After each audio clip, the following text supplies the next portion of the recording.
Hey there, Sean Terry here. What is up? How's it going, everybody? Glad to see you again. It's been a whirlwind. Sorry we had to postpone a couple of calls, but I was actually in New York City for the past 10 days and had an absolute blast. And on this coaching call, we're going to talk about some cool stuff. We're talking about, one thing. That I've about going to New York City and the buzz of the city, and especially in Manhattan. We stayed right downtown at the Plaza at the Manhattan. But the amazing thing is that there's so much stuff going on. When it comes to real estate, that town is like a real estate mecca. It's amazing.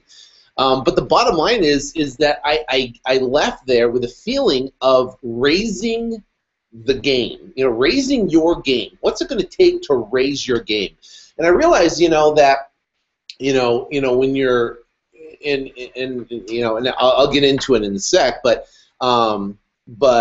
it's just an amazing thing when you're around. And we actually stayed at the Plaza Hotel for 10 days, and the place is just, talk about raising your game. And I'm just a guy that flips shacks in the ghetto here in Phoenix, and then teaches people how to do it. But there's like some serious, ridiculous money there that's amazing. So if this is your first coaching call, I want to welcome you. We do these every 2 weeks, unless I'm traveling somewhere.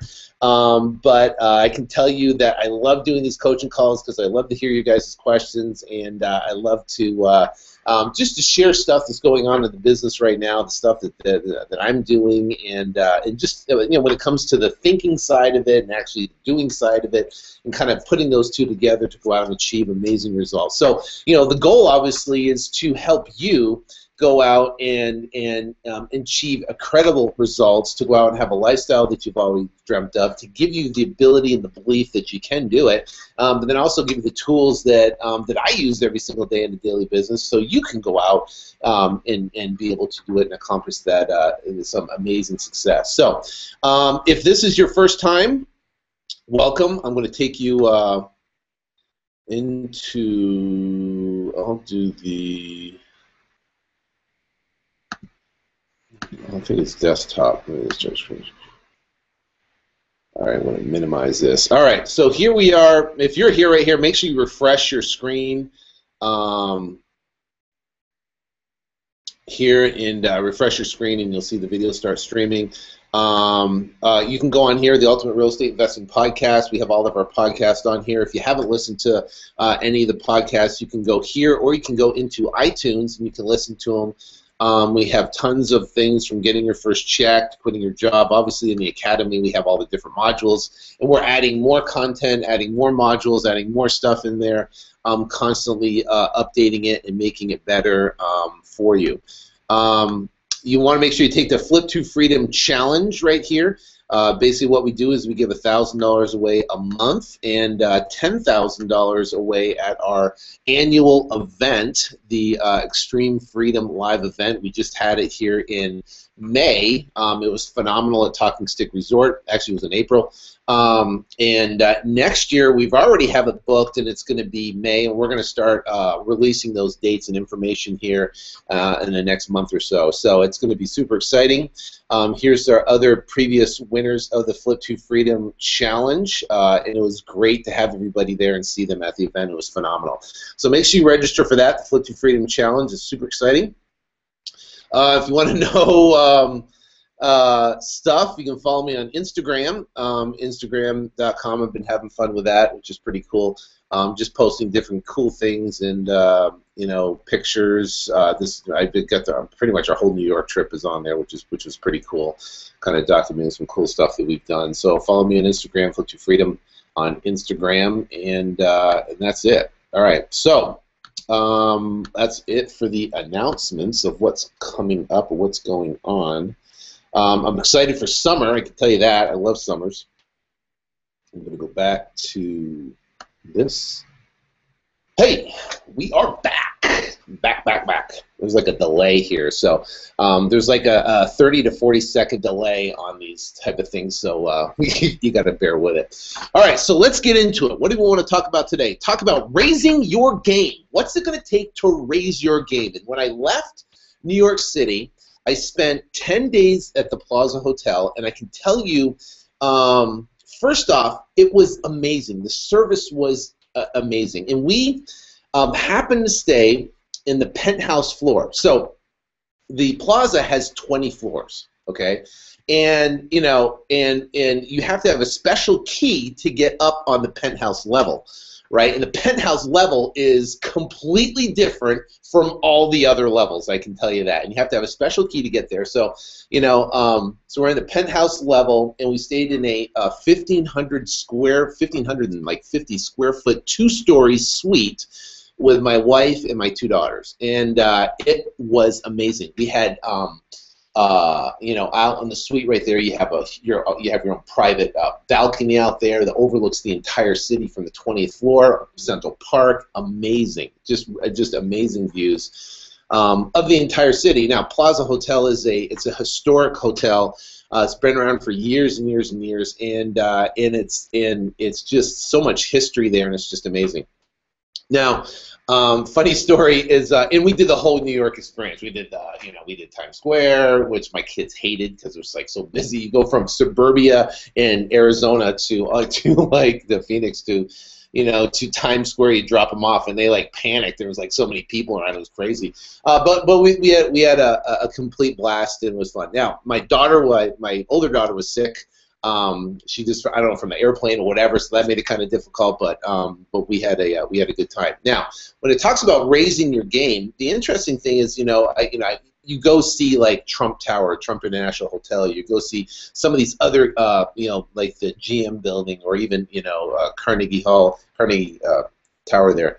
But you see all these different things, and there's so much real estate. I mean, New York, Manhattan is just a real estate mecca, and we're just talking about, you know, flipping houses. You get a house for 50 grand, you just sell it for 60 or 70 grand, you make 20 grand. You know, and I'm like, holy cow, yeah, wow, $20,000 deal, it's amazing. And I'm completely appreciative of that, and it's made obviously a huge impact in my life to be able to find those deals and flip them, and be able to create a system, hire employees to be able to do a ton of those, you know, type of deals. But, you know, when you're sitting in like New York City, or you're staying at the Plaza, and you know, you've got, you know, people there that are, I mean, just mega rich. I mean, just crazy amount of rich, and you know, to the tune of hundreds of millions of dollars. And you're going, wow, it's amazing that, you know, I have to expand my thinking. You know what I mean? And even if, you know, to get a land deal or a luxury deal, and you get it, and you turn around and sell it, and you make $50,000 or $100,000, or you get a land deal, and you take a couple of years, and you turn around and sell it, and you make $300,000 or $400,000. It's different, you know, to kind of expand your, you know, your thinking to a level to where how can you raise your game? Now, and here's the thing: I came from, you know, my dad made no more than $50,000, $50,000 a year as a police officer. You know, I grew up. And I showed a picture at the Extreme Freedom event of a house that looked like a shack. My parents bought it for like $70,000. It was a tiny little house with a basement where I lived in, and didn't grow up with a lot. Came from literally next to nothing. So for me, you know, to make a couple million, $2, $3, $4, $5 million, that's a lot, and it's taken a lot to get to a certain point. But the bottom line is that there is, and it's not all about making money, I can tell you that. It's money allows you to live an amazing lifestyle to where you can do vacations like stay in the Plaza, or you can turn around and you can go on Disney vacations, or you can go on, you know, 5-star trips to Hawaii and stuff like that. So it gives you the ability to do amazing things. Because think about it. If you had a choice to go do New York City, would you want to do it in a cheap hotel in Harlem, you know, or, you know, in wherever, right? Or would you like to stay at the best hotel, fly first class, and do it all out? Well, of course you're going to choose, hey, I want to do the first class trip, right? So the bottom line is money allows you the choice to be able to do that instead of settling for this. So the interesting thing is that what can we do, right, to raise our game and expand our thinking that we can go out and do more and do more deals or raise the bar on the amount of deals that we do or whatever. So I started thinking about that. And, like I said, I came from, my dad made no more than $40,000 a year. Before I got into real estate, it was, before, I made $134,000 my first year, and to me, I was like, oh my gosh, it was so much money. It was amazing. So it's amazing. And a lot of people, maybe you've come from a job where you've made $50,000 a year, and and you're working 9 to 5, and now you've come into this, and it gives you dreams and possibilities of what potentially you could achieve in your life, and it gives you hope, I guess you could say. Wow, maybe this could happen, and it expands your thinking in your brain. And you go, wow, instead of $50,000, what if I could make $50,000 a month? And you're going, oh my gosh, $50,000 a month, that would be life-altering. And yes, it is. $50,000 a month is absolutely life-altering. And also $50,000, every 2 weeks is life-altering. $50,000 a day is life-altering, right? But the amazing thing is that real estate is so vast, right, that there are, right down from the plaza, a couple doors down, is the Park Lane Hotel. Great hotel, but older. It just sold for $650 million, right, to a conglomerate, an investment group that purchased it. And now they're going to do an $11 billion renovation on this tower, and they're going to be selling, I don't know, they're going to turn it into a hotel, and they're going to be selling condos and this, that, and whatever for ridiculous amounts. But that's a real estate deal. People bought that property. It was a distressed property for $600, and it's amazing. Now, I look at those numbers, and you're going, holy cow, those are crazy numbers, and there's different financing involved, and partners are involved, and things are involved, and, a lot of different, things to make a deal happen like that. But here's the thing, is that, whether you're doing a $40,000 to a $50,000 to a $100,000 deal, and you're buying a $50,000 house, selling it for $60,000 or $70,000, there's still people involved and components involved. But it's just, those are bigger deals. Now, I'm not saying you go from a $50,000 house to go flipping a $650 million, Central Park West tower. I'm not saying that, but I'm saying is there's the spectrum from here, and then this is a far right. But what if we start playing in the middle right here, and we start increasing what we expect, increasing what we want to do and what we want to accomplish? So let's talk about raising the game. What would it take to raise the game? And let's say you're doing 2 or 3 deals a month. Okay, now if you're doing no deals a month right now, and you want to get to 2 or 3 deals a month, well then obviously we've got to get to that point. Well then when you get to 2 or 3 deals a month, or how can we raise our game to, maybe 20 deals a month, or maybe do bigger deals? Okay, so let's talk about that. And there's a couple of different things we can do to raise our game, and there's the mental shift of saying it is possible. Okay, and if you say it is possible that I could go out and instead of setting a goal to make $100,000 a year, right?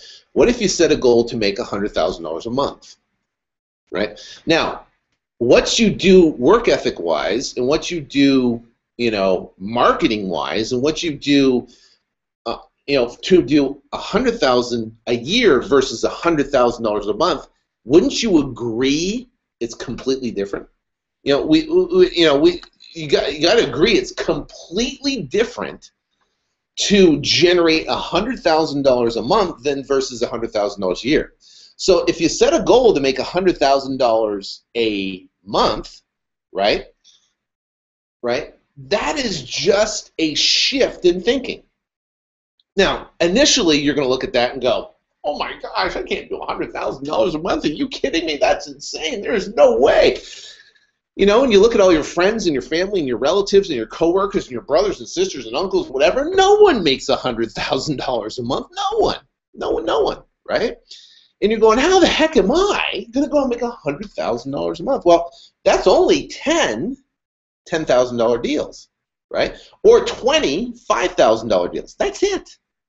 That's just going to get you to $100,000 a month. So how can we do 10 $10,000 deals and make $100,000 a month?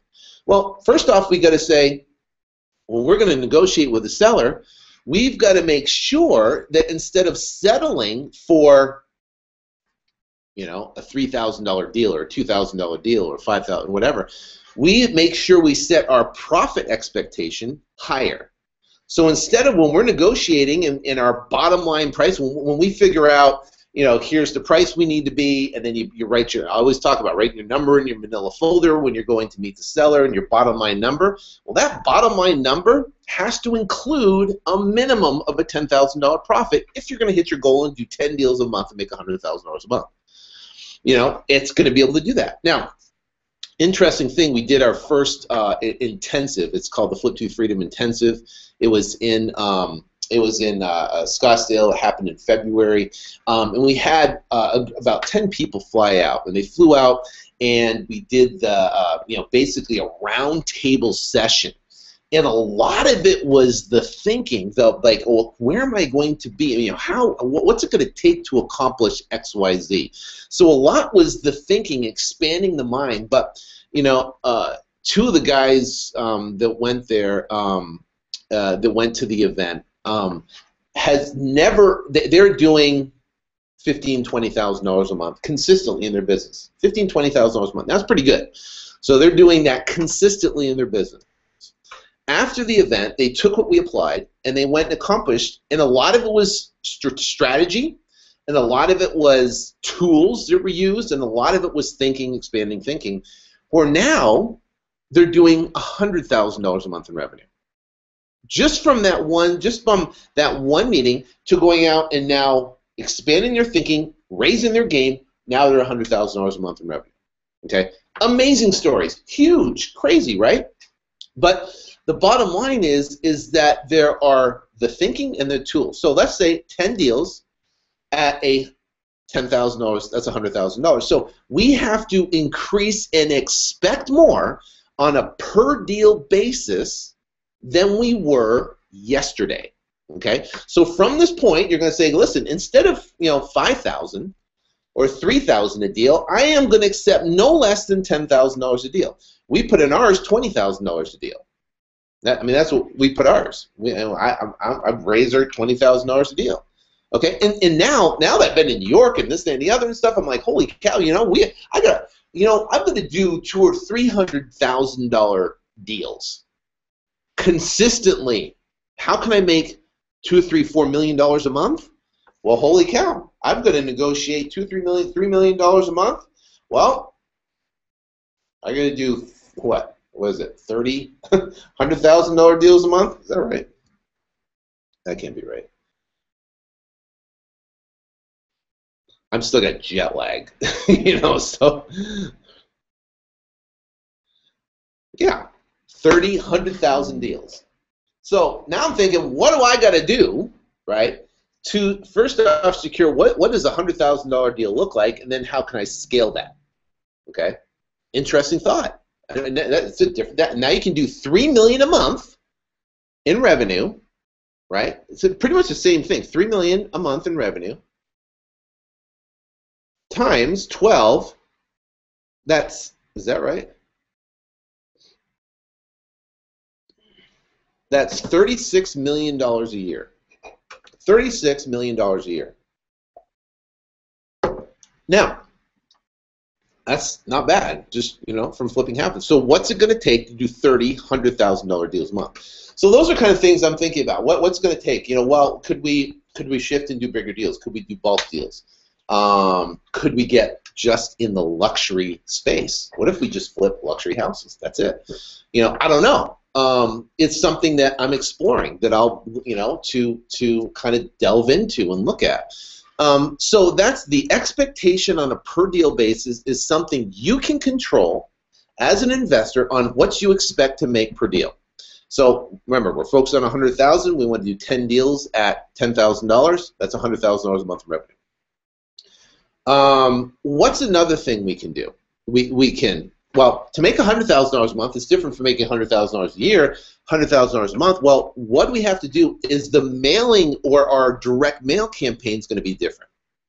Yes, they're going to be different. They're going to be different because we are now going to squeeze out and we're going to increase our mailing size. So now let's say you do 2 deals a month and you make $15,000. Instead of taking 15%, right? 15%. Let's say you make $15,000. 1.5 million. I get too many numbers times 0.15. Okay, so it's $2,250. So that's $2,250. So you get $2,250, right? That you would reinvest back into marketing, right? Now, I posted something on Instagram recently, and it talked about 3 C's, right? The 3 C's, and 3 C's of life. You got choices, chances, and changes. And it says you must make a choice to take a chance, or your life will never change, right? So there is a point where you're going to say, okay, I want to 10x my business. I want to take it from $10,000 a month or $15,000. I want to go $100,000 a month.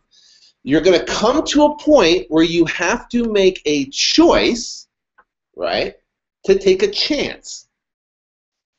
So what's the choice that you could make, or the chance that you could take? It's marketing. So instead of doing $2,250, what if you said, you know what, I'm going to take $10,000. Or I'm going to take $15,000. I'm going to take all my revenue, $15,000, or $20,000. I remember I first did a mailing and it cost me $35,000. I freaked. That pushed me out of my comfort zone. I'm like, woohoo, $35,000. You know, I mean, I spend $50,000, $60,000 a month on marketing. Right? So, of course you're going to generate leads. Of course you're going to generate revenue. Now it's perfecting the system to expect more and to squeeze every dollar out of every single lead that comes in, period. Okay? Now that works for me. It's working with my staff and training them and working them to make sure that they can get those deals and they can convert those leads into revenue, right? And that is what. So I can determine the flow of leads that are coming in, but now it's the conversion tactic to be able to convert. That's why I came up with my custom covert intuitive presentation to completely take away, you know, the whole presentation, so we can look. It's a predictable. Go in. It's clean, concise. We know exactly where we need to be. It justifies. It has testimonials, and boom, you can close the deal.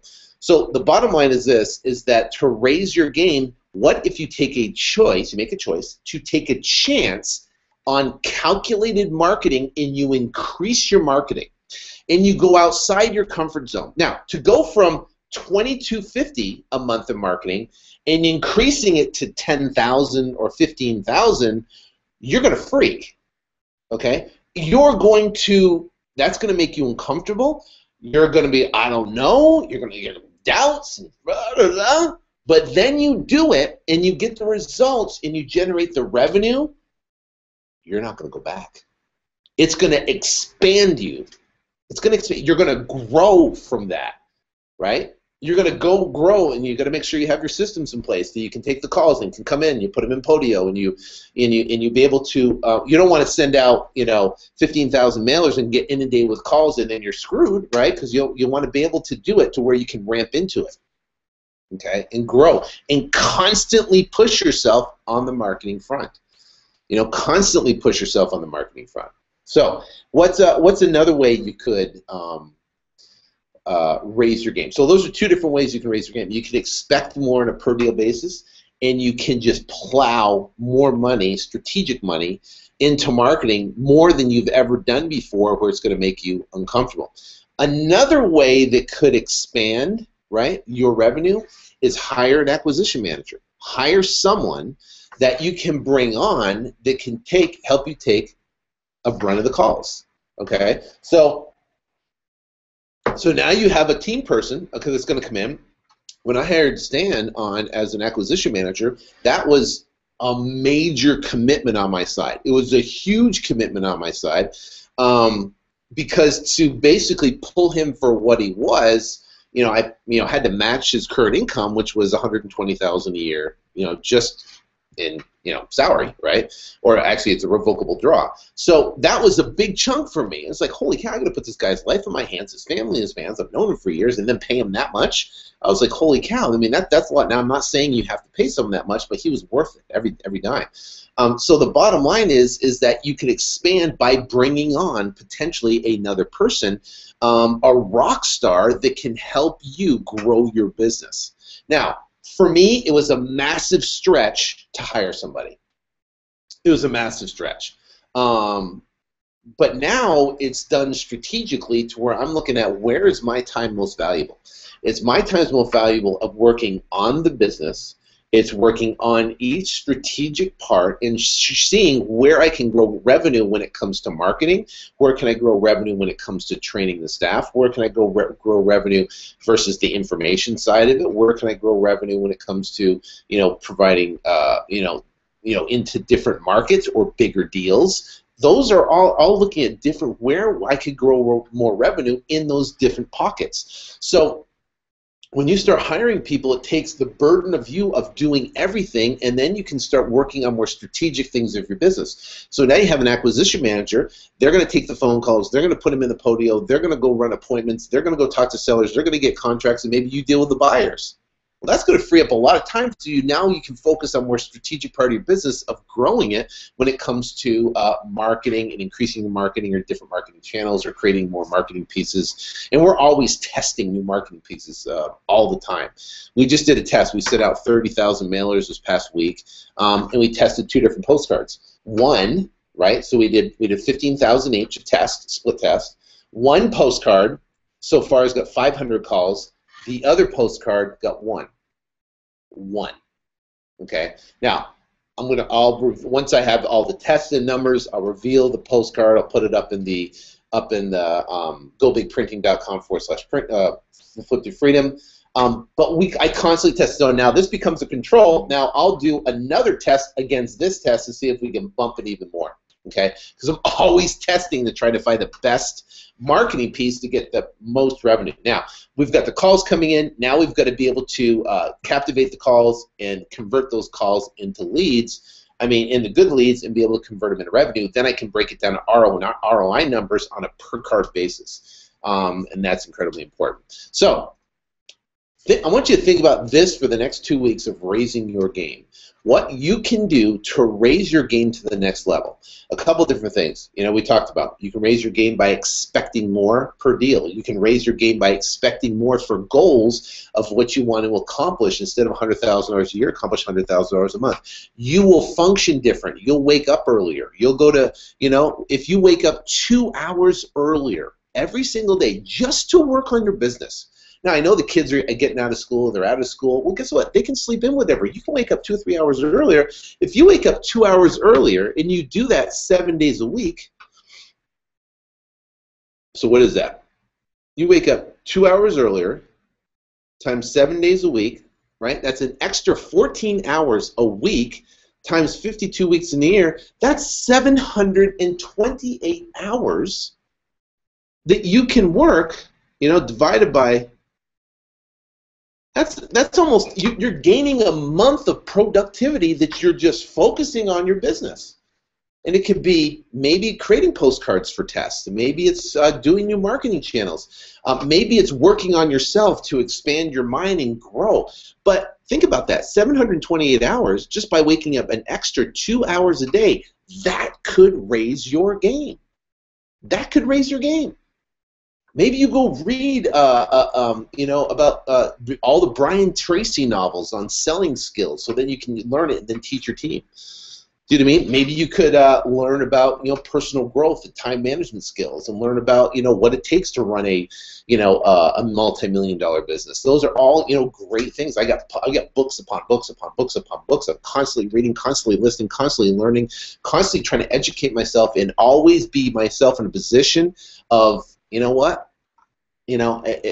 if I'm there is not. I am learning so much every single day, and I'm constantly learning because I don't know everything. I don't know. I'm in my growth like this, and I'm just growing too. I look like an infant when it comes to the whole business world, especially when you go to places like New York and you got all this, 100 million, just crazy amount of business going on.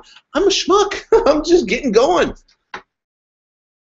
The opportunity is amazing. The opportunity right now is staggering what we have right now to be able to capitalize on it and change your life and your family's life and be able to live a lifestyle that's just amazing. So imagine you go out a year from now, right? And now you made $100,000 a month a year from now, right? So you're making it a year, $100,000 a month. You made what? $1.2 million for the year. How you doing? Now you have what's called discretionary income. Now with discretionary income, guess what you can do? You can reinvest it, right? You can buy properties, rental properties. It's going to produce cash flow. You can put it into strategic funds that you know it's going to grow, right? You can put it into whatever type of investments, or you can use a portion of that discretionary income to take your family on the most amazing, memorable vacation that they can ever experience ever. The memories I made with my kids, and the kids and guess what? I'm setting a bar for them. I want them to expect nothing but the best. So when they go pick a husband, or they pick a career, or they do whatever, they're not going to settle. See, I grew up, and my whole life was we can't afford that, we can't afford this, we can't afford that, oh, you can't have that, you can't. You know how long it took me, and I'm still working on it, my brain to say, to get away from that negative programming. See, I don't want that for my kids. My daughter, we were on the, my daughter broke her, 2 hours before our flight left. We were supposed to leave on Saturday, this past Saturday, but 2 hours before we left, my daughter broke her finger, right? So we had to rush her to the City MD, right around, it's like right off of Fifth Avenue there, City MD. We rushed her there, and then we had to change our flights. It was because they couldn't let her. They told her not to travel because her finger would get all swollen, and it was a wreck, right? But it was awesome. It was awesome that we got to stay. She wanted to stay so bad, that her sister, they were messing around and she broke her finger. And that's another whole story in itself. But boy, my wife is so mad. So we rushed her to the end, find out we missed her flight.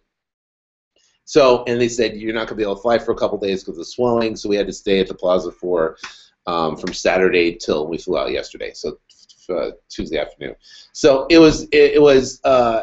it sucked that she broke her finger, but it was great. We got to stay an extra couple days because we got to do some more cool stuff that the kids love. But the bottom line is because we changed our flight and the way the flights were and the way the flights were booked and stuff, we flew in coach on an American because they didn't have any first-class seating left in that first leg of our flight we went to Chicago.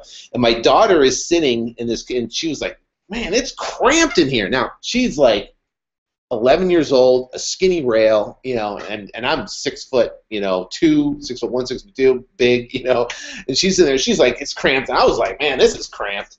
And she's like, you know what? I'm gonna have a private jet. Because I want to have my own private jet that I can just come pick me up and I can just fly. She's 11. And she's going, I want to have a private jet. You know what? And I don't put it past her. I mean, you know what I told her? I said, you can have that private jet. I said, you know what? You create value, you work hard, you do what you love, you will have that private jet. See, I'm putting seeds in her brain. She's sitting in coach going like this, all squished up. She's like, I want to fly private. I'm like, go girl. You know what I mean? Because she probably will. She's amazing. But I don't want to give her any doubt that she can't because I want to expand her thinking. Now, I could go, well, realistically, that's probably not going to happen, dear. Why would I say that? Right? Why would I take my limitations and put them on her? Why would I do that? Who would do that? I would say, why not go, you know what? You can do it. You put your mind to it, you can have anything that you want. Go for it. You know what? And I'll be there, the biggest supporter, do whatever I can to make it happen.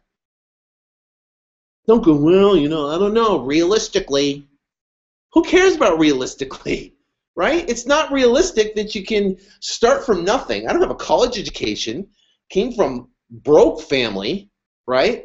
It's not realistic that you can go start a business, flip houses, and stay in the penthouse suite at the plaza. It's not realistic. I don't care. It's possible. And done, you know?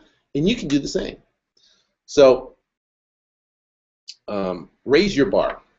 Raise your bar because now's the time, the timing in the market, and now's the time to make it happen.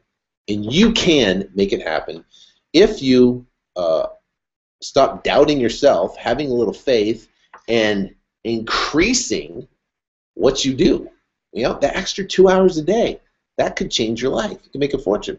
All right, so now let's get into the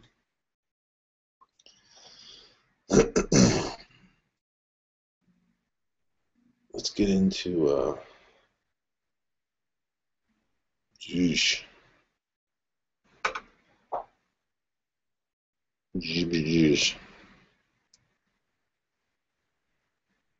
All right, so I'm going to go back to this. I'm going to go desktop. Sure. Go back to here. Okay, here. All right.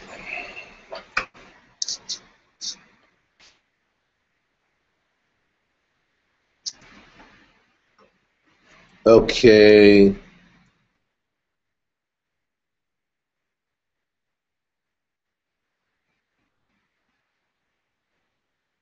This is from Anthony. And I'm just going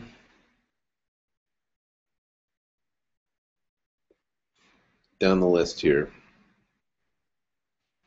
This is from Anthony Gomez. Hi, Sean. I invested in 1,200 inheritance leads from Lance at U.S. Leads List per your recommendation. Many thanks. By the way, my question is, the leads I bought were for different counties throughout Florida because my county, Orange, Orlando, was sold out. So, trying to figure out how to do these virtually. What steps would you take when doing virtually when you hire a property management company to visit the property, to do pre-inspection, get photos, and make offers subject to the inspection? First off, when you do it virtually, there is, I would have the seller send you pictures, okay?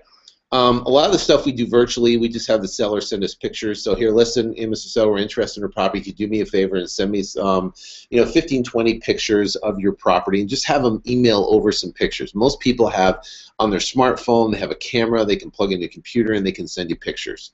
What that will do is give you the ability to put it like in a Picasa, and get an idea of where in the comps based upon the condition. Now, if it has stainless steel appliances, granite countertops, has 8-inch baseboards, has this beautiful, newly painted and decked out, then then it's in good condition. But if you look at the pictures and it's old and it's been dated and it hasn't been fixed up, and there's issues with it and they disclose there's problems with the property, then obviously you can reflect that in your pricing. Okay, so most of the stuff you want to get under contract. You don't want to send anybody out at the property prior to getting the contract. You want to get the contract first. Then if you have to renegotiate, once you send buyers out there, then it's a different story.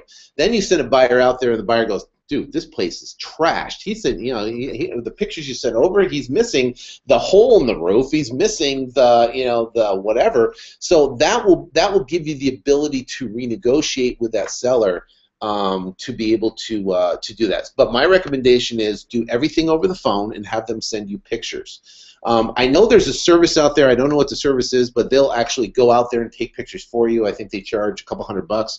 I probably wouldn't do that at start. I'd probably just see if the seller can send you pictures over, negotiate the best price, get it under contract, and then start dealing with buyers in those particular areas. You can post on Craigslist. You could use Find Cash Buyers Now, and you can send out just to the cash buyers in that particular area that bought properties, 2 or 3 properties. Or you can partner with another wholesaler in that area that has a list that you can target.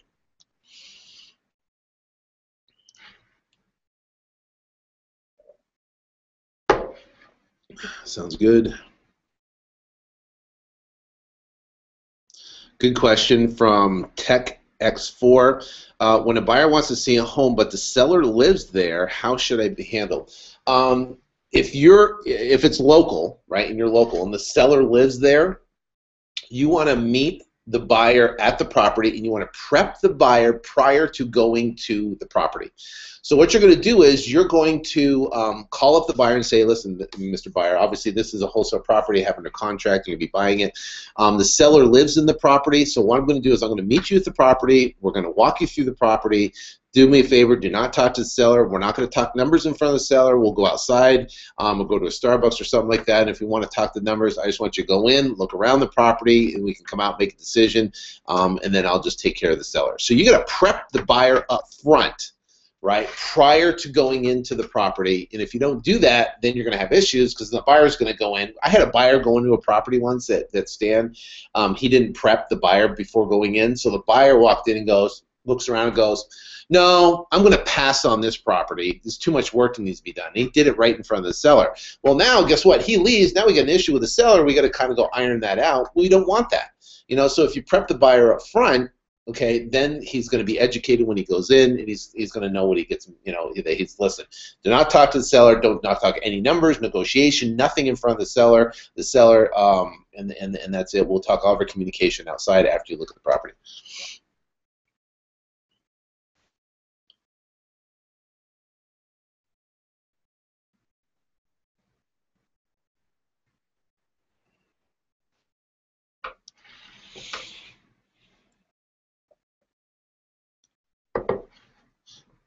This is from the Quincenda sisters. What's up, sisters? How's it going? Okay, question. We did our review, our May KPIs. We got 12 incoming leads for the month, 4 offers made, 1 accepted and pending sale. The challenge we are having is the calls come in when the mail goes out. Then it's slow for the next 2 weeks. Our primary strategies are weekly Craigslist ads, 1,000 postcards, or mostly posted 4 YouTube videos. How can we raise our game to increase lead flow? What marketing strategy would you recommend for Denver? You know, good question. First off, 12 leads. I mean, girls, and I know, and you're asking the right question. This is the right question. How can you increase your lead flow? You've got to get up to, you know, hundreds and hundreds of leads a month. So you have options to, and it's good that you converted. You made 4 offers on 12 leads and you got 1 accepted. That's phenomenal. That's great. But right now we've got to be able to increase your leads in any single way possible. What I do, girls, in your situation, there's a couple different things you can do. One is I would start a weekly, or not, it doesn't have to be weekly. You could do it bi-weekly or monthly, networking group for newer investors. Okay, and you can post an ads on Craigslist. You could find them. Your local people. Start teaching local people to help you go find deals. Okay, start doing that, because what happens is if you have a local presence of people and you have you teaching people how to go find deals, and what you want to do is teach them to go post bandit signs everywhere, all over the place. And what's going to happen is instead of you posting bandit signs, and you only can put out, you know, maybe 25 to 50 a week, you know, if you can do that there, what you're going to now do is you're going to have, you know, 10 or 15 or 20 people out putting 25 to 50 a week. Now you're going to cover the entire market. Leads are going to come in that way, and then they can tee them up to you, and you can decide whether you can work with them and close it. And then you can split deals with people that cost you no marketing cost whatsoever. You know, that's a great way. The other way is to be able to go to all the for sale by owner sections in the town, all the for sale by owner. You can do that, find that on forsalebyowner.com. You can look on Craigslist, call everybody, call anybody who's renting properties there.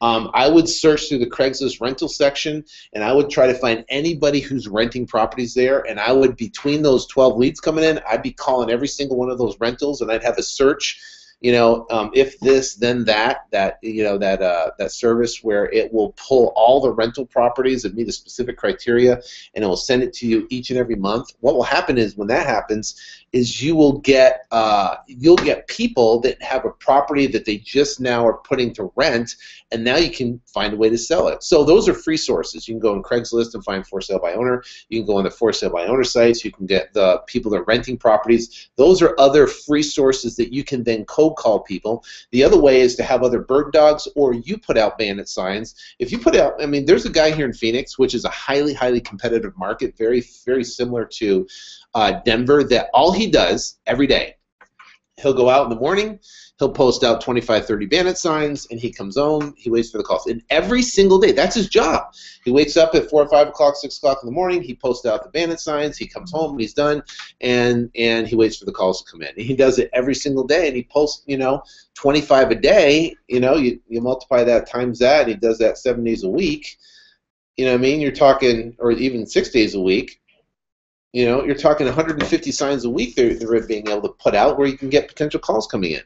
And those will increase your leads. So if you have limited capital and you're only going to send out, 1,000 postcards, that's basically $330 a month. But, put out the bandit signs. And when you're putting out bandit signs, drive some of the vacant houses. And anytime, like these 12 leads, when you made 4 offers, if you drive those areas, look for vacant houses, right? And then put signs at or close to those vacant houses to try to shake out the sellers. I'm always telling Steve, so listen, when you go to a neighborhood, drive the entire neighborhood prior, get an understanding of what that market is right in that particular area, look for any vacant house and write it down, and then put a sign in front of that house, and potentially you could get the buyer or seller to call you, and you could potentially get that deal.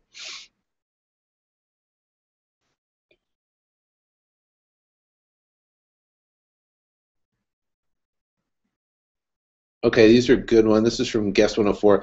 What do you do with the mailers that come back to you? I've collected a stack and I can't find a train that tells.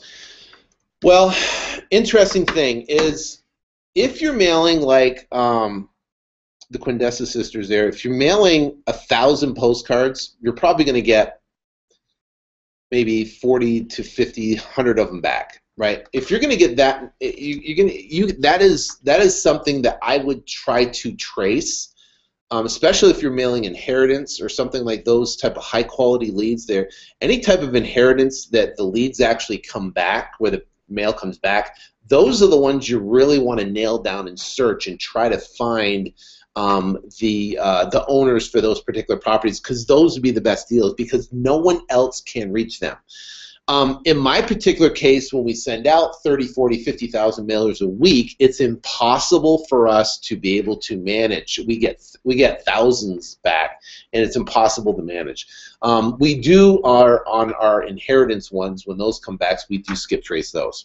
So what you want to do is you want to skip trace them, and the best way to do it is talk to the neighbors around the property, or try to skip trace and find any relatives and be able to hunt them down.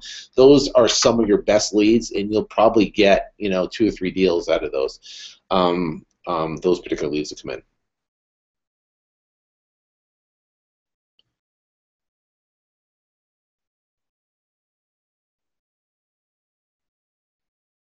My first mailing of 1,000 yellow letters absentee owners went out last week.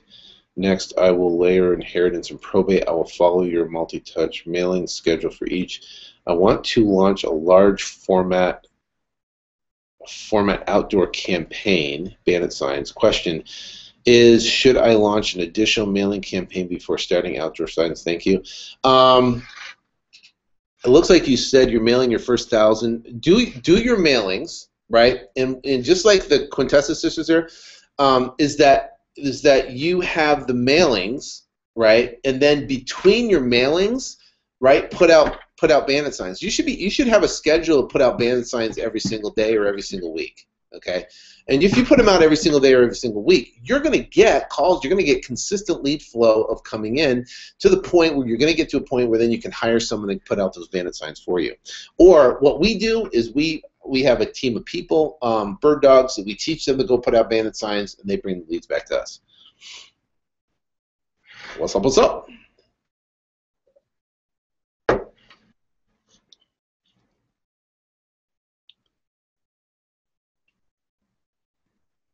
This is a good question from one. What traits do you look for in an area aside from looking for cash transactions that are taking place? Do you look at school district, average home value, essentials? How do you begin to work areas when everyone else isn't where everyone else isn't going? Well, here's the interesting thing: is it depends on your marketing budget. Okay, if you're just starting out one, then you want to farm areas that are the hot areas, and you'll be able to find those deals. And not a lot of investors farm a market correctly. When you farm a market, you say, listen, I'm going to scope in on this zip code, and I'm going to mail consistently to this zip code. And instead of mailing absentee owners in the zip code, you mail everybody that's a homeowner or that owns a house in that zip code. So now you're mailing all the owner occupants, you're mailing all the you're mailing everybody in that particular zip code you're mailing. Okay, and then you put bandit signs just in that area. Then you put, at the grocery stores, you put, if there's any local papers that target that specific, you make sure you're in those type of papers and ads and stuff. So you do everything you can do to market and farm that, and that is your area that you're going to target. Okay, that's your area that you're going to target. And when you do that, what happens is you'll get known, right? And if anybody wants to sell a house, they're going to sell it to you. Realtors do this in a way where they blanket an entire market that they want to target in on and farm, that anybody who wants to list a house, that's who they go. So you want to have it to where anybody who wants to sell their house is distressed, it's going to go to you.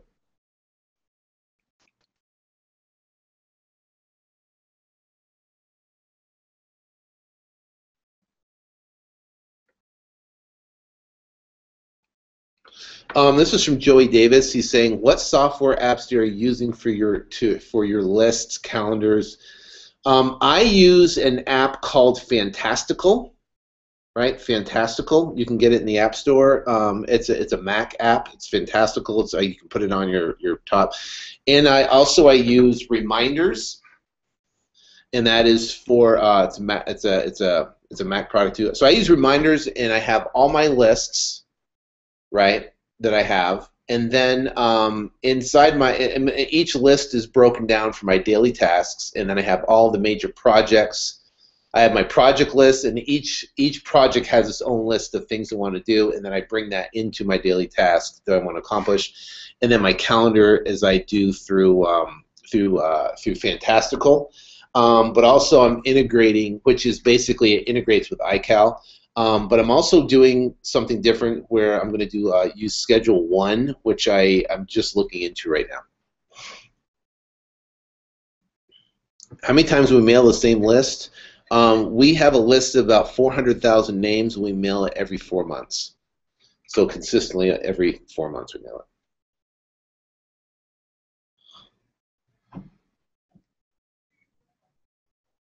Sean, are you handling your lease options differently from the Dodd-Frank? If so, can you update the training? Lots of questions. We are removing the lease options from the training and strictly focusing on land contract and contracts or deeds to investors and investors only. Because of the Dodd-Frank Act, we are getting away from selling any properties with any type of financing to owner-occupants. The custom covert presentation is in module number 5.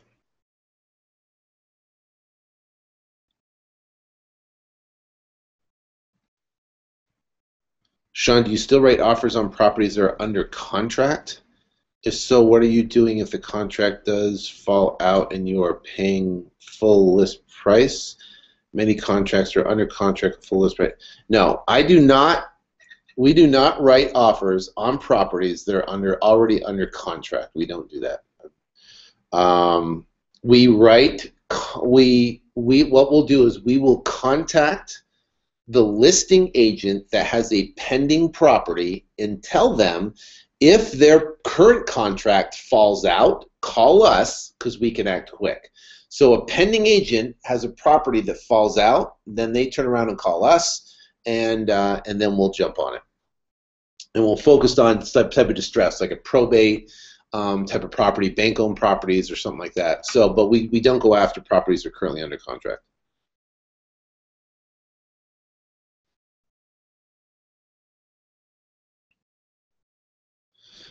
How do you know who to hire and what to have them do? There are so many elements to this that I'm not sure who to have do what. Well, I go through this in the training, and I talk about my system of having an inside sales rep, outside sales rep, and the responsibilities of each and what to do. And then, and I don't have this in the academy, but we've done it more in the intensive trainings, are my hiring system. And basically my hiring system is I post an ads on Craigslist and ZipRecruiter. They go to a 7-step survey, and then out of that 7-step survey, they are prompted to basically submit a video. Well, let me see if I can show you.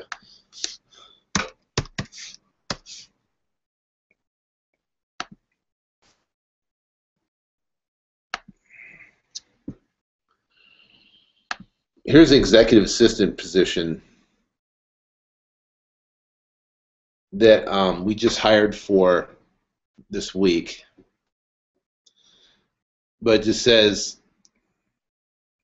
position summary, looking for an executive assistant to do a wide range of things: responsibility, manage and coordinate travel arrangements, schedule, project manager, newsletters, presentations, affiliate relations, content, invoicing, requirements, right? And here's the interesting part. Step 1, the interview process will be completed. Step 1 in the interview process will be the completing or completion of the survey by clicking the link below. And here's the link.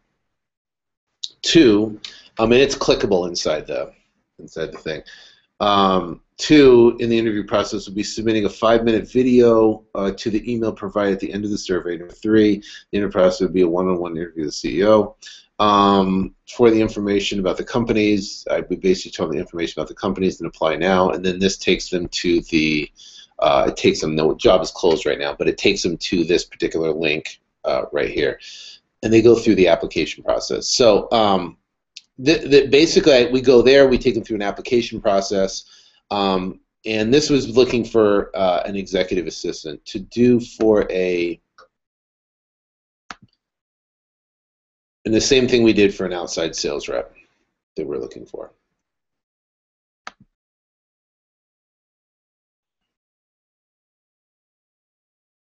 Now, the interesting thing about that hiring is that we had a ton of applicants come in. I mean, I had tons and tons and tons of applicants come in, but only 12 people submitted videos. Out of 12 people who submitted videos, we narrowed it down to 3, and then I did interviews with 2 of the people and then chose 1.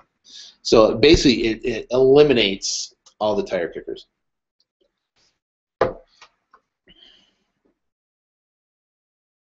Chris Roney, what's up? This is Bear With Me, Sean. I just joined last night. Congratulations. I have a few questions. First is, do I need a form of business to obtain a business license at wholesale? No. What if a seller asks me how long I've been doing this, or how many deals I have done? Should I tell the truth or lie? You always want to tell the truth. But here's the thing, Chris, is that it's just like riding a bike. In this business, you're going to be wobbly in the beginning, and unconfident and not sure of yourself in the beginning. Everybody is when we all start something new. Once, as time progresses, and the more we talk to sellers, and the more we go on appointments, and the more we go through the process, the more confidence you will gain during the process. I never have a seller ask me, so how long have you been doing this? How many deals have you done? I never have a seller ask me that. And they don't ask me that because the way I carry myself. I know what I'm talking about. I look them in the eye. I go through the process. I'm not fumbling or stumbling or stuff like that. But if a seller asks you, say, listen, you know what? I work with a group of investors, and they buy tons of real estate in this area right now. For me, I'm just getting started right here. I'm just working it, just kind of brand new working with them, but you know what, I'm here to source properties and find properties for this investment group, and this might be one of them, might not be one of them. I don't know. Obviously I've got to talk to you. I'm going to look through the house. So, and who's your investment group? It's the cash buyers. The cash buyers that you'll start building a relationship with, that you'll help source and find properties for, that you can make that match. But just realize, and and you probably haven't had this question asked yet, but you're anticipating what a seller might ask, and it's bringing a fearful. So you're projecting in the future, what if I go meet with a person and I'm unconfident, I'm unsure of myself, and they ask me if I'm brand new, what should I do? Well, it hasn't come up yet. It probably won't come up yet. A lot of times it doesn't come up yet because most sellers, right? Most sellers they've only sold maybe 1 or 2 or 3 houses in their entire lifetime, so they're not these savvy sellers. If they're a truly distressed seller and they want to sell, you can't screw it up, right? If they're truly distressed and they want to sell, you can't screw it up. So don't stress out about something that hasn't even happened yet. You're just thinking of what might happen, but don't worry about it. But remember that you will be wobbly in the beginning, and that's okay. Okay, people are forgiving. But the more and more you do it, a month from now, you're going to be better than you are today. 2 months from now, you're going to be better than you are a month from now. A year from now, you're going to have this thing nailed down. You're going to be dialed in. You're going to be confident. When you go talk to a seller, you're going to know exactly what you're going to talk about. You're going to talk about the comps. Here's the situation. You're going to go through the presentation, and boom, you're going to nail it.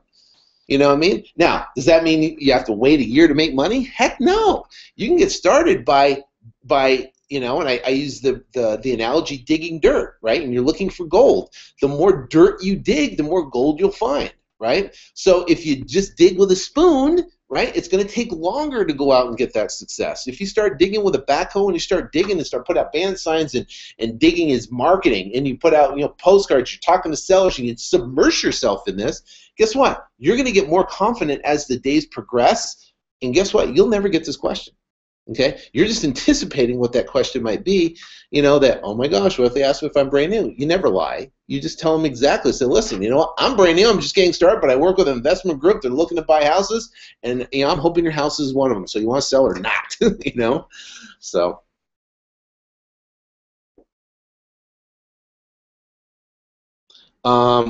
Why would you do an assignment over a double escrow closing and the other way around, Chris? I would do an assignment if it's $5,000 or less, and I would do a double escrow if the profit is $5,000 or more. Typically in the wholesale world, if it's $5,000 or less, right, that's an acceptable fee in buyers' minds. If it's $5,000 or more, I don't like to negotiate my assignment fee. I like to negotiate the price of the house. So if you're in a situation and you're dealing with a buyer and they say, listen, I'll just assign it to you for $5,000, that seems acceptable, right? But if you say, listen, I got an $18,000 assignment fee, I'm going to assign it to you for $18,000, now the buyer's going to go, $18,000? You really have to make $18,000? Then they're going to go do their deal. Well, I can't do this. And what if you do $9,000 or $6,000? And then we do an assignment that way. Now they're negotiating with you on your assignment fee, instead of negotiating on the price of the property. I always negotiate on the price of the property. I never negotiate an assignment.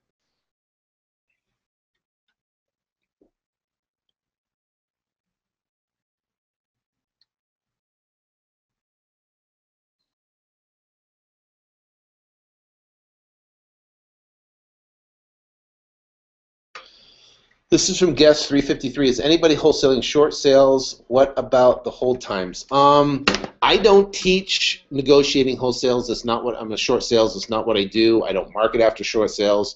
I probably could, but I don't want to deal with the whole bank regulation and flipping it and the, getting a house for 200, flipping it for 230 to get it on a short sale, and there's the deed restrictions and the holding time. I just don't want to deal. I'd rather deal with a motivated seller than I'm dealing directly with a motivated seller or dealing with HUD, or bank-owned properties, and they're selling at a discount and there's no deed restrictions or anything like that.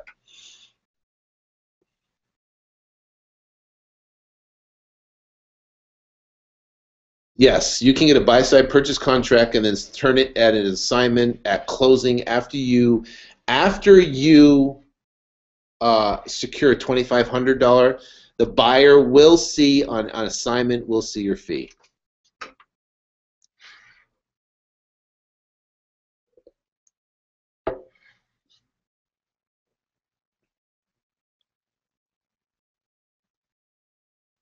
Yes, Chris Thompson, that's correct.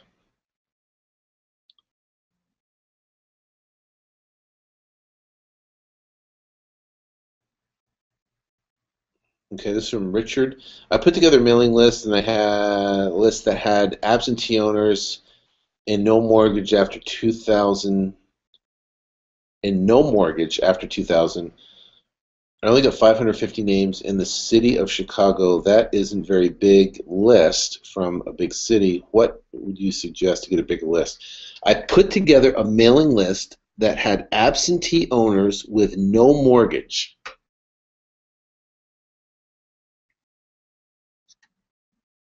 after the year, so prior to the year of 2000. That doesn't seem right. I put together a mailing list of absentee owners. I got 550 names. That doesn't seem right, Richard. It seems like you should get more names. So you know what you do? Do the same search, but put 100% equity and eliminate the whole mortgage thing, because I don't know how Chicago verifies their mortgage, if the property has a mortgage or not. So I would, yeah, yeah, you're right, Dan Carlton. That number does seem way off. It looks like you're probably doing our search criteria wrong. Eliminate the whole mortgage thing and just put 100% equity and see what happens.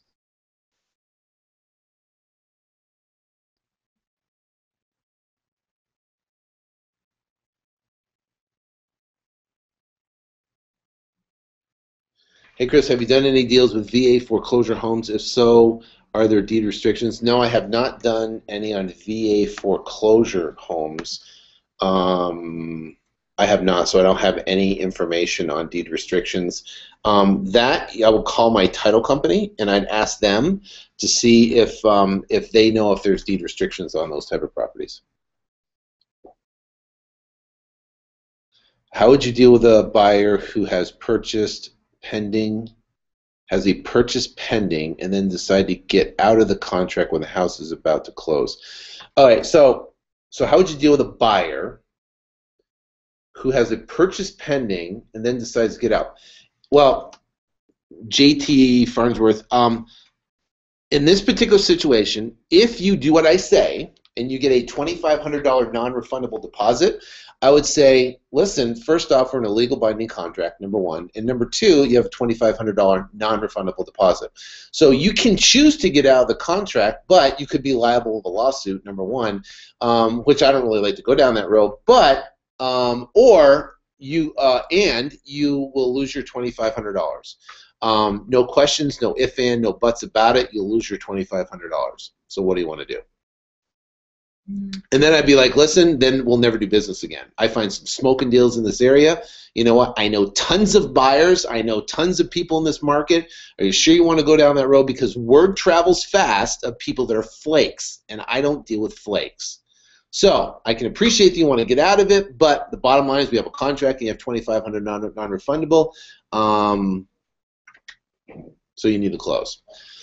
So that's how I'm pretty firm and pretty tough with buyers, because buyers are investors and they're going to tie up my property, and then they're going to, if they think they're getting out, forget about it. I've taken $2,500 non-refundable deposits. many times. But you know what? And I'll just tell them, say, listen, you know what? I network with all the wholesalers. You know what? If you don't want to do business here in this town, then I'll close this deal.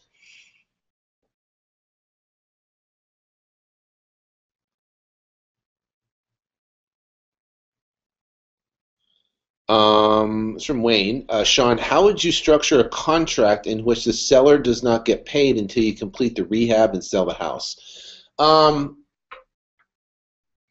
You do a if he owns it depends on how. I don't have enough information on here. Let's say he owes. How would you structure a contract where the seller does not get paid until you complete the rehab? So is he donating the house and you're donating the rehab, and you're not essentially closing it? You're basically entering in a JV agreement. If you're entering in a JV agreement, right, then you could. I would have an attorney structure that, honestly. So you're protected, because that's now you're getting a JV agreement with a seller of a property, and you're going to donate rehab money, and then you're going to turn around and resell the house. Me personally, I would rather be on the deed some way. So what I would do is say, listen, why don't we do this? Why don't you deed me on 50% of the property? I'll do all the rehab of the property. We'll both sell the property. We'll split profits over a certain amount, whatever that number is, whatever the mortgage amount is. That I would try to structure where I get a deeded interest in the property, because I don't want to put a bunch of money in the property and have the seller now flake. And I definitely do a title search on the property to make sure there's no other encumbrances or liens or something on there like that. So I would know that the property's free and clear. I would know that the seller's game on the property, and I would try to get 50% of the deed.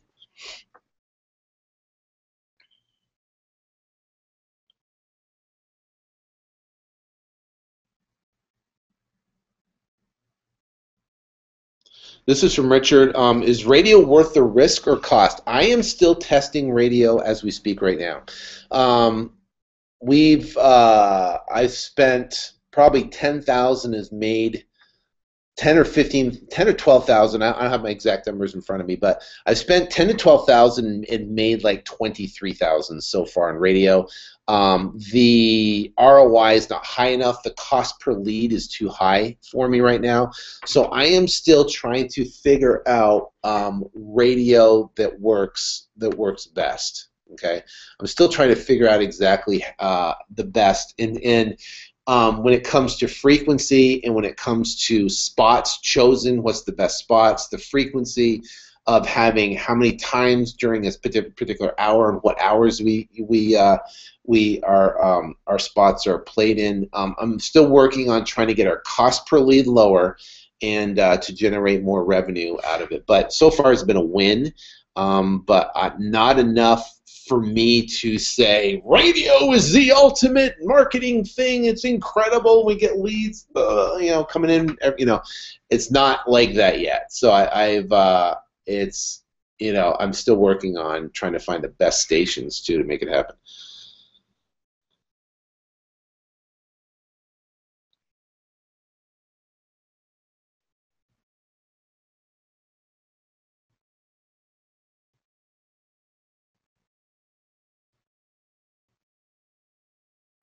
This is MSDD. Hi, Sean. Sent out my first absentee owner 388 last Friday. Congratulations. 6 weeks after I started listening to your modules and webinars and signing up for F2FA last night, I pulled up foreclosures, only generated 10.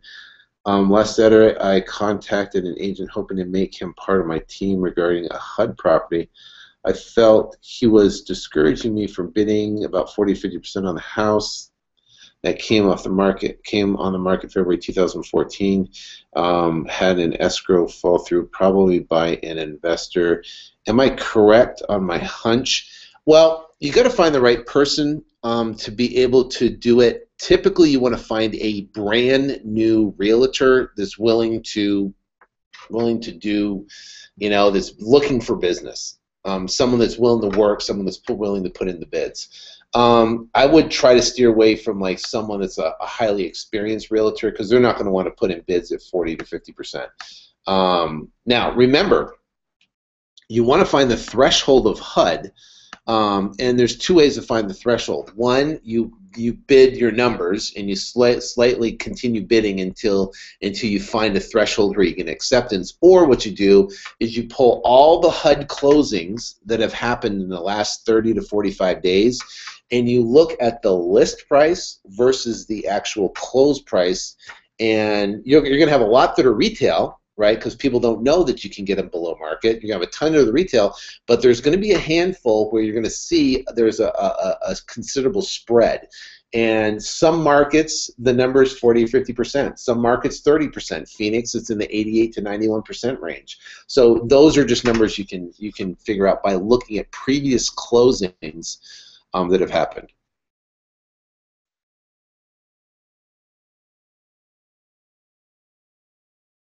This is from Tech X4. Once I sign a contract with a seller, do I automatically go pay for the title search of the property? First off, you never pay for a title search. They are going to provide a title search for free for you because they want to get your business so they can issue the title insurance when the property closes. That's how title companies get paid. I never, ever have ever in my life, out of thousands of deals I've done, ever paid for a title search. Now, if you're going to get a title search and say, hey, can you do a title, and you've never done any business with them before, I want to do a title search for a property, but I'm not going to do business, I'm not going to do a closing, I just want a title search on the property and that's it, I'm not going to do anything else, different story. But if you're going to do business with them, you're going to give them the escrow so they can open it up and they can close the transaction, they can sell title insurance, then you're not going to pay for the title search.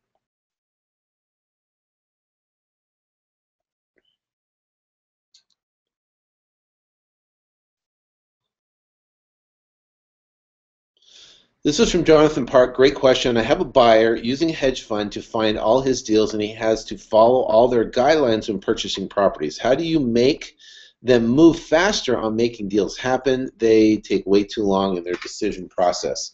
I worked with hedge funds, and hedge funds can be great buyers, but they do take long in their process. I typically I reduce their due diligence time frame from 10 days down to 2 or 3 days.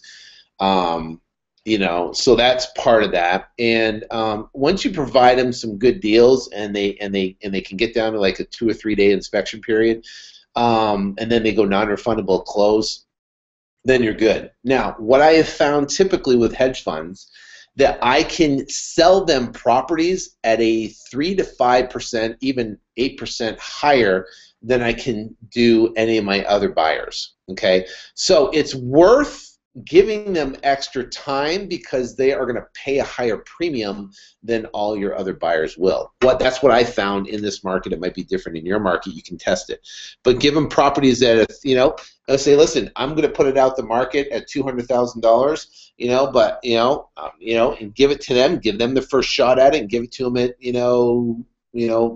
210, 215. It might be worth hanging on the extra time to be able to get a premium on the property.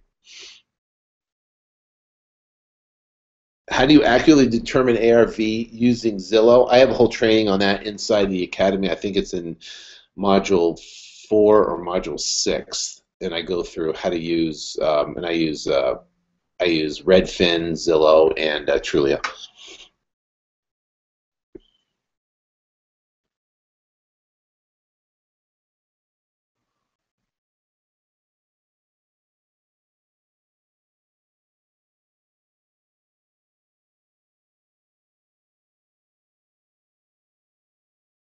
This is from guest 55. I have 2 cash buyers from a friend. How do I approach them about being on my team? Also, using Craigslist seems to take longer than expected when finding buyers. Any suggestions? Well, here's the thing. On your friend, I would just say, what's their name and number? I call them up and say, hey, Joe Blow referred me to you. He says you're looking to buy properties cash. I'm a property locator. I go out and find properties. Tell me specifically what type of properties you're looking for, how many properties you typically buy a year. Give me your perfect deal. and let them tell you what their criteria is, and then you can reverse engineer and try to go find them properties. That's what I would do with the two cash buyers. I just call them up and talk to them, try to find their criteria. As for Craigslist, Craigslist is one source for posting and finding buyers. It's not the only source to be able to find buyers. I would try to go down to the courthouse steps where they do auctions, try to hang out down there and try to collect buyers there. I go to real estate investment clubs, try to find buyers there. If you want to invest in something like Find Cash Buyers Now, you can go there, and they have you can send out mailers just for cash buyers, people that have bought 2 to 3 or more properties, that you could cultivate buyers. Buyers call in, you could ask them the same thing, find out their criteria, build your database that way.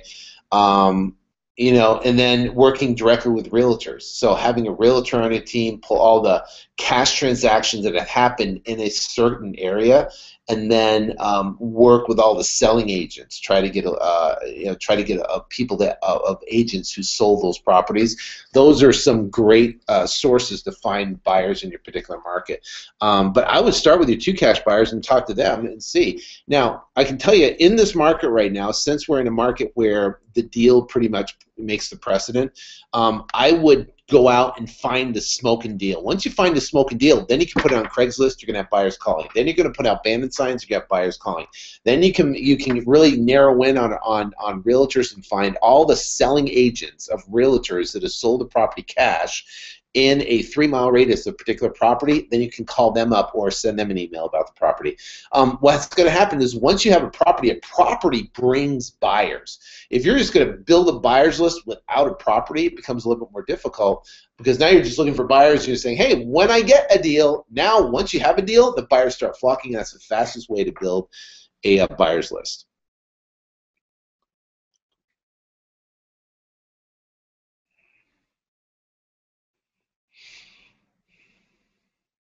This is from Kimberly. How do you feel about hard money lenders? Love them. Without hard money lenders, it's pretty hard to do this business because a lot of your buyers use hard money lenders. So you want to make a relationship with your top hard money lenders in your market to be able to refer them deals.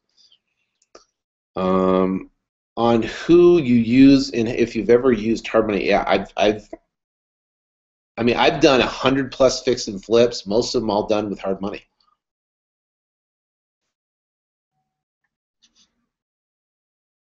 How stringent are they about their loan? It depends on the lender. Some people, they want to do credit checks and this, that, and the other. Typically what you're looking for is a hard money lender that's asset-based.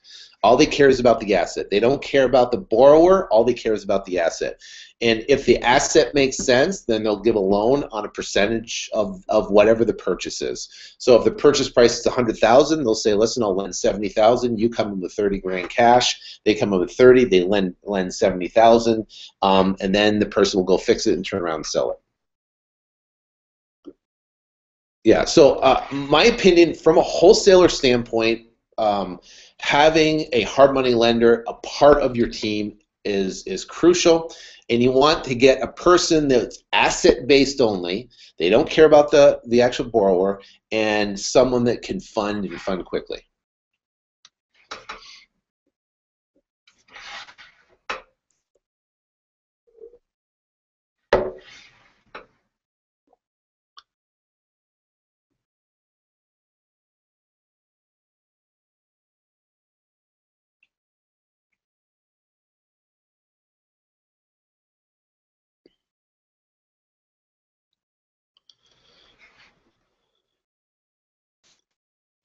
Okay, this is from GJJ477.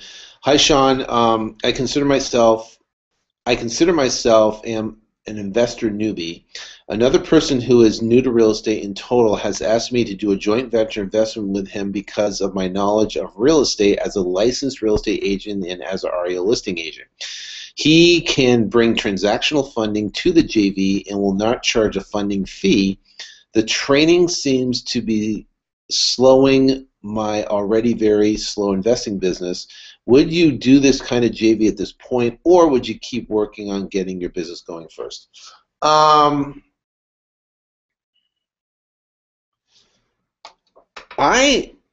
I don't use transactional funding because I do a double escrow, right? Or I do an assignment.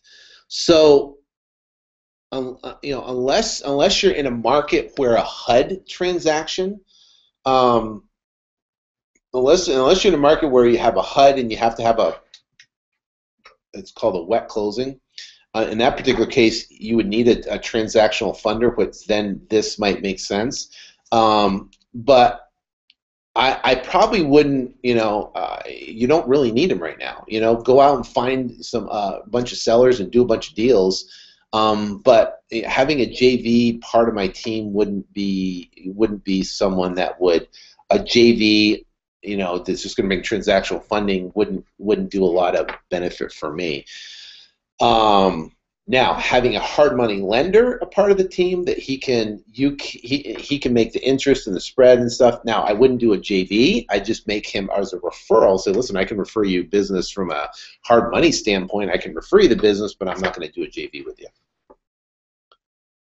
you. You're brand new. You're getting started. Build your business first, and then there'll be opportunities where you go, wow, I can like I'm in the process of.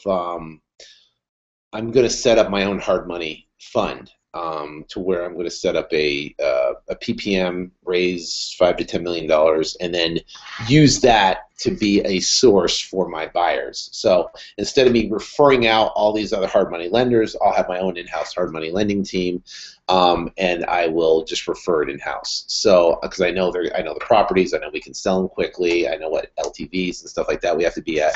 So I can do all that, but the bottom line is that I've been doing this for how long? 10 years, and I haven't done it yet. So I probably wouldn't run into that right now.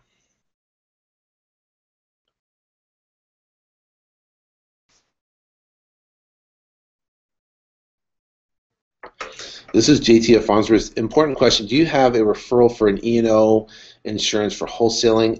E&O, I don't, but E&O typically is for real estate agents or real estate brokers that have E&O insurance. I do have liability insurance, business liability insurance, and that's a blanket policy over my business, right? And it's a multi-million-dollar policy, and you can get it. I mean, my father-in-law is a State Farm agent, so I just basically get a business liability policy from State Farm.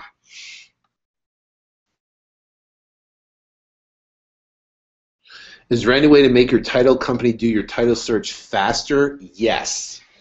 The fastest way to get a title company to do is go find another title company and have them compete. Okay, so you say, listen, I'm looking for my business. I'm looking for someone that can move fast. I've got you. I'll give you business to, and I'm going to also give business to another title company. Honestly, the one that can perform the fastest and the best is going to get all my business, and you get them to compete.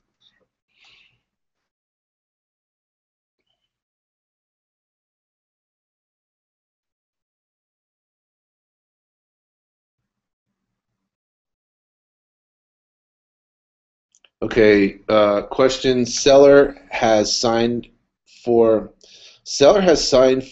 property at 6K in a bad area on Zillow, property worth 33. I have 0 buyers, but access to a title agent who can open up escrow. Property has about 7K worth of damage. What should be my next step? Get the property under contract for $6,000, turn around, put it on Craigslist, mark it up to like $12,000, right?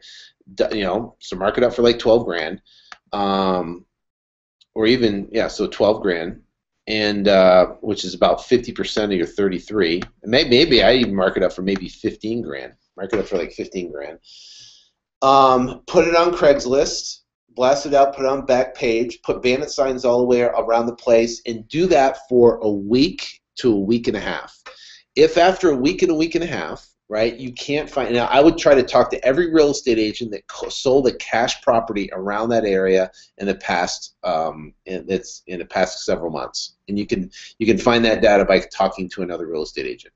If after a couple weeks you haven't sold the property, then you go out to all the other wholesalers find the biggest wholesale in the area that has the biggest list, and then do a joint venture with them. Say, listen, I'm under contract for $6,000. I'm selling it for 15. You mark it out to your list and turn around and sell it. We'll split profits.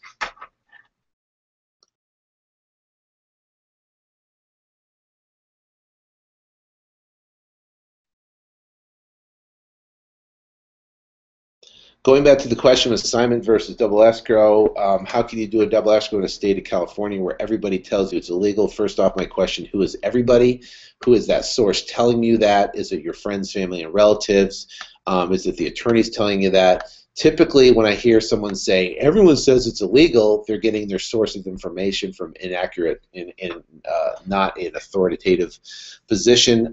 When I first started doing double escrows in Arizona, everybody, quote, told me that you can't do double escrows, it's illegal, you can't do it.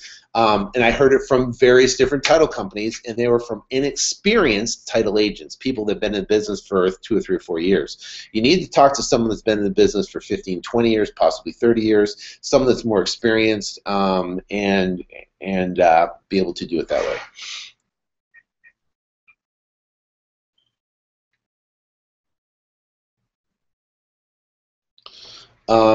Yeah, just like I'd go find the right title company and someone that's been in the business for 20 to 30 years that knows what they're talking about.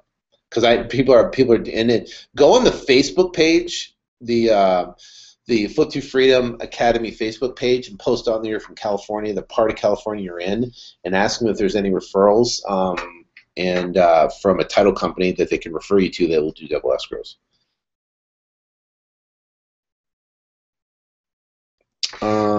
This is Raphael. Good afternoon, Sean. I have a motivated landlord who is trying to liquidate 4 properties. In this market, the subject square footage only goes for $40K to cash buyers. He refinanced the homes not too long ago. He is currently with payments. He doesn't want to be a landlord anymore. 2 properties have $42K mortgage on them. One has a $30K, and the last one only $19K. We agreed on $21K price for the last. Question: Would I structure these other 3 as an option or a subject to deal? I would structure them. These are land contracts for deed or agreement for sale. Those are all the same type of thing, but depending on the area you're in, it's going to be either called an agreement for sale, land contract, or contract for deed. Okay, and what that does is basically says that we'll keep the existing loan in place, we'll do a land contract, and then once the underlying loan is paid off, then the title will transfer. Okay, so that's how I would structure those. I keep the existing loans in place, give them maybe a couple $1,000s per property, and then turn around and sell that agreement for sale, land contract or contract for deed, and make the spread on the cash that goes to him versus the cash down payment. So maybe for an example, on your one HELO is $19,000. Give him $2,000. You're in it for $22. It's worth $40. Turn around and sell it for $32. Right? $33. $32,000 down. $2,000 goes to him. $10,000 goes to you, and the guy buys the house for $32,000, and he has a $19,000 carry.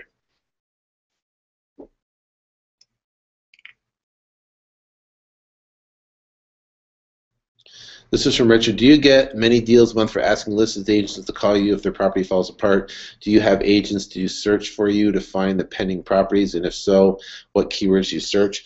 Richard, it just depends on our deal flow. When we get so many leads coming in, it's a second priority like that and ZBuyer.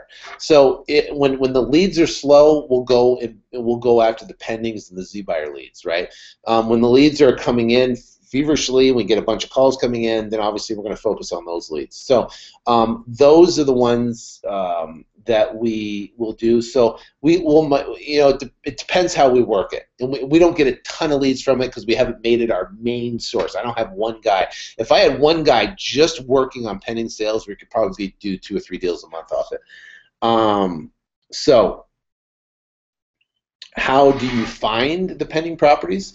We basically, my wife's a real estate agent, so I'll just have her go in and I'll have her search all the pending properties, and we'll do it based upon a price point. So I know that in this market, anything under 100,000 sells quickly. So I'll have her pull everything under 100,000 that's currently pending, right? And then we'll start from there.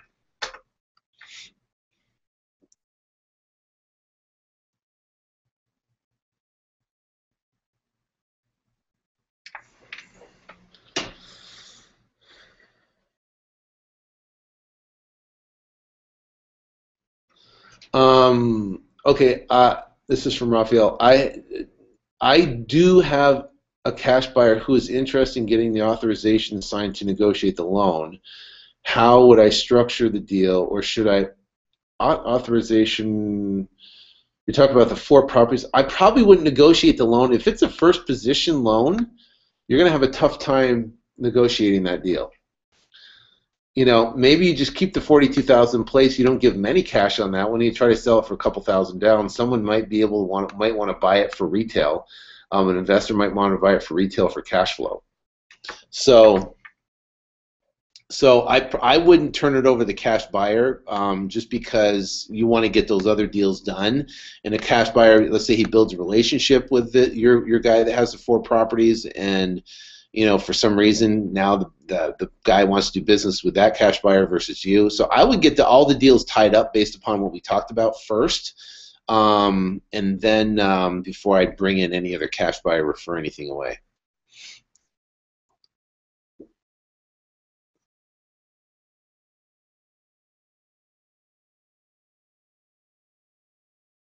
Okay, this is from Guest 104, Sean. I have worked with another investor in my market who does only rehab flips for about 2 years. He just approached me about possibly merging our companies where his skills are in rehab and my skills are in wholesaling. Do you think it would be a good move? If so, would you recommend I do research on how to do this? What objections would you see in happening? You know, partnerships are a very, very, very touchy subject.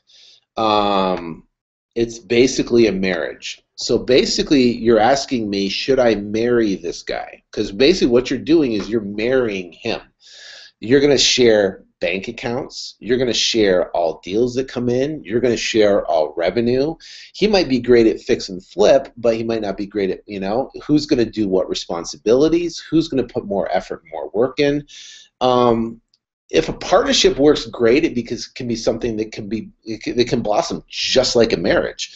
But if a marriage goes south, guess what? You have ugly divorces. So I would be very, very cautious, and I'd probably start up and say, listen, to your investor, why don't we do this? Why don't we, instead of merging companies, right? Say, Mr. Investor, whatever.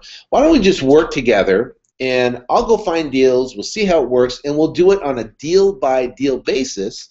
And after we do 4 or 5 or 6 deals or whatever, and we feel that we work together, you know, very well, then let's cross that bridge when we get there. But I would just do everything right now on a deal-by-deal basis. Then your profit's your profit. Guess what? You know, his profit's his profit. If you want to go, you know, up your ante and spend more on marketing, instead of now you have to go get an approval from him, you have to do this. It's a lot of it's a marriage. You're basically getting married to this person. So I would be very cautious. And I just do everything on a deal by deal basis unless when you fall in love with a guy and he's great and you go, my gosh, he's going to totally add value to my business, then do it.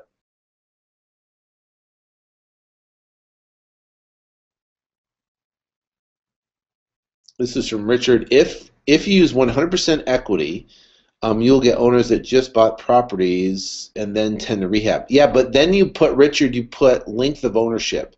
So you put length of ownership 2,000 and you put 100% equity, it's going to give you exactly what I think you're looking for. Can you recommend a skip trace? I'll have Chelsea put the skip trace name. I don't have it off my fingers right now because we haven't used the skip trace in a while. So I'll see what I can do. Someone recommended me a great skip trace company that I'll see if I can find. I don't have it off my fingertips right now.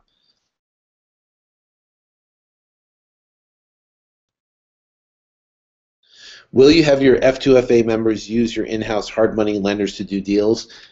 Chris, only for transactional funding, not for long-term holds. I'll only do hard money for my local investors here, where it's more of like a 6-month or a year term, where properties I know I can control and turn around and sell. I will do transactional funding for all the members across the country for it.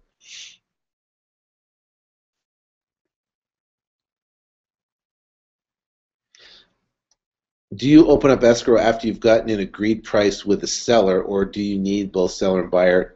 Guess 55. You open up escrow when you get a signed contract from the seller, and then they pull all the title and stuff. Now you start marketing property. Once you get the other contract, your BC contract with your buyer, then you give that to the title company and instruct them to do a double escrow or assignment.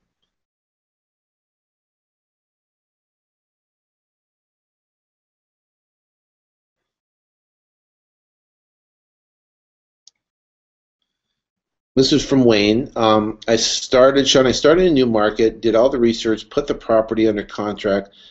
All the buyers going through are about 20K under the existing mortgage price. I tried to renegotiate the price with the seller, and now he wants to come after me because I will not be able to get the deal done. Any suggestions? It sounds like you got it at the wrong price. I mean, if all the buyers, and that's part of learning the market. If you get a property at a wrong price and the properties don't work, he can't come after you if you have an out clause. I mean, he can threaten all he wants to threaten, but he's going to take it to an attorney. And if you use your out clause and you write a letter just saying, hey, based upon partner's approval, based upon the price of the property, I'm going to cancel your contract, then cancel the contract. He can't. I wouldn't have any fear. He can't come after you. So it's if you were $20,000, you'd probably have the property sold right now, and you'd be in escrow to sell it. The worst thing you can do, actually, the thing that's the hardest about this business is getting the property under contract for the right price. When you start learning and you start brand new and you're in a brand new market, like when we first went to Vegas, I think we got 2 properties that were too high, with too high price. We didn't know the market. We're just learning the market. We're trying to get it the best price possible. We got the properties too high, couldn't sell them, had to back out of the contracts. It's just part of learning and understanding new markets.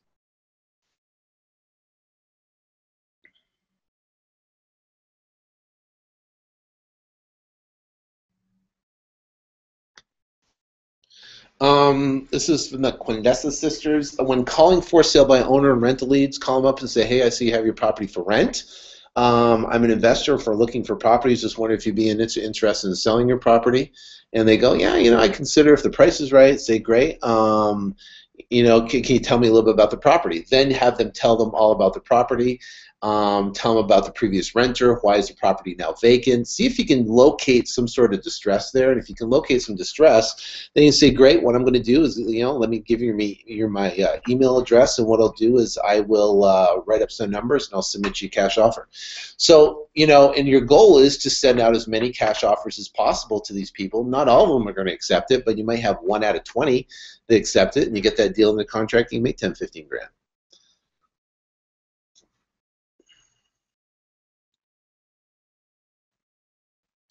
Can you do a land contract on a house with little or no equity? Do you have to have a cash buyer or a retail buyer?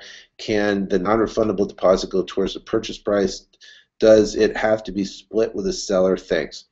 Can you do a land contract on a house with no equity? Yes, you can. Do they have to be a cash buyer? Well, a cash buyer on land contract means you're wrapping an existing loan. So basically what they're going to do is they're going to put a down payment on that. So they don't have to pay the whole thing cash because you have an existing loan on there. Can they be a retail buyer? No. I would not sell to a retail buyer due to the Dodd-Frank Act. I'd only sell to investors. Can a non-refundable deposit be towards the purchase price? Yes, it can. So example, let's say you have a $100,000 house. Let's say it's $100,000. It's worth $100,000, right? and they owe $100,000, or it's worth 110 and they owe $100,000. Well, you said retail value. If it's, let's say it's 100,000, it's worth 110. Well, what you can do then is, in turn, give the seller $1,000 to keep them interested so they can sign the documents. Market the thing for $110,000 down to an investor. Maybe the investor will pick it up and they can buy it just to buy and hold on the property, right? And they just, maybe it can cash flow. It's got to make sense from an investment standpoint. It's a waste of time. And then the investor puts $10,000 down. $1,000 goes to the seller, and now they buy it with the existing $100,000 loan in place. I see in my home's area for sale by owner. Good to call? I don't know, guest 55. What do you think? Of course it is. Yeah, you want to call? Heck yeah. Why not call and find out? What if you can get the property for a deal? Absolutely. So, absolutely. Oops. All right. So that's it for the questions. And we're back. All righty. Thank you guys so much for attending the Flip to Freedom call, coaching call for June 4th. I want you guys to raise your game for the next 2 weeks. See what you can do to raise your game. Raise your thinking. Raise your thinking, your marketing. I want you to turn around and double and triple your marketing. If you can push the envelope, push the envelope. Get out of your comfort zone and raise it up now, and work on getting as many leads through the door as possible, whether it be for sale by owner, whatever it might be, to go out and crank this business out. But you guys have a lot of great questions. Really appreciate it. And we'll see you 2 weeks from now. Take care, and God bless.